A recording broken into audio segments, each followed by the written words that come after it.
Does age matter when you get romantically involved? Oh, that was fairly profound. Or is age nothing but a number? Writer Helen Croydon has first-hand experience of age gap relationships and believes that age should never be a factor when entering into a partnership, whereas behavioural specialist Lorraine Mara thinks that it can only end in disaster. I can feel a ding-dong coming on. Oh, dear, let the battle commence.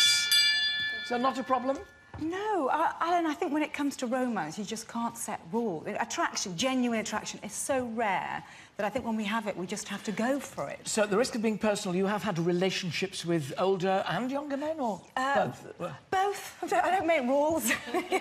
Well, clearly. I just don't know what's attractive about, sorry, a wrinkly old man. What about a younger one? You're assuming that the person you're going to go for is older and wrinkly. Well, I started with a man first, because we've got a lady here. What's the matter with wrinkles? I don't have any. Oh! So you're not attracted at all? An age gap, suddenly? No, not at all. But I think the most important thing is when you sit opposite somebody at dinner and they're talking about the 60s and, you know, the music of the 60s, and they weren't even born in the 60s. I don't want to talk about the 60s when I'm having dinner. What sort of dinner conversation so what do you talk about? What do you talk about? Well, there are many women who, throughout history, women have generally gone for older men. When I was in my 20s, I was really drawn to men in their 40s. Sadly, I'm approaching the age of the men that I was attracted to now. But I think what it is, it's success, it's a distinguished character, it's the fact that they're more emotionally... But you see, is it their wallet? Do you think it might have something to do with their wallet? No, it's not the wallet. I think money is often a symptom of success, but it's success that is attractive. There is something very attractive about a man who just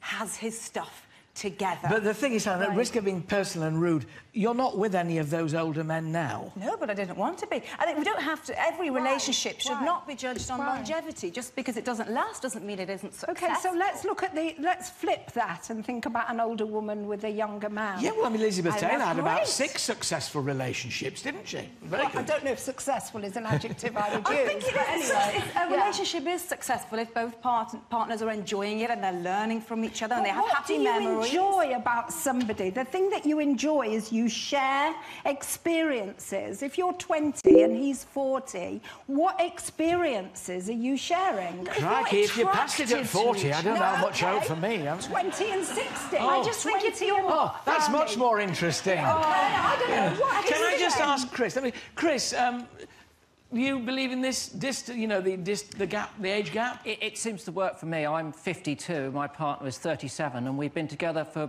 7 years. It seems like 7 days. It's still as good as it was when we started. There you go.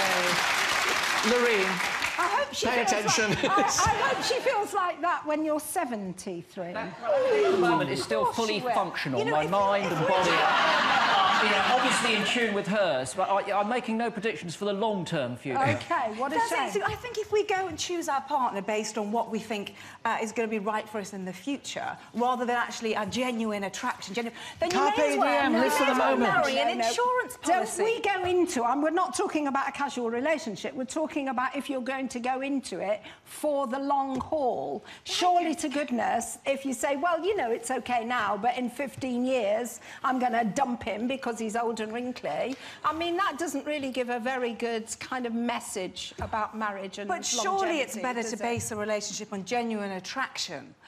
We live in an era now where there's so much temptation from the internet. We live busier, more independent lives. Oh, do you know...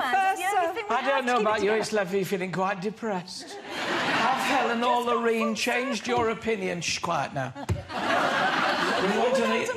Yes, we have nothing in common to talk about, have we, really? I wouldn't say we're the same age, but it might insult you. We want to know your thoughts. Your thoughts at home. You can reach us on our Facebook page or by emailing alan@itv.com. Plus, at the end of our show, our lovely studio audience will be revealing who they think has claimed victory in today's Ding Dong. Can your opinions at home sway their vote? My thanks for now to Helen and to Lorraine. Thank you both.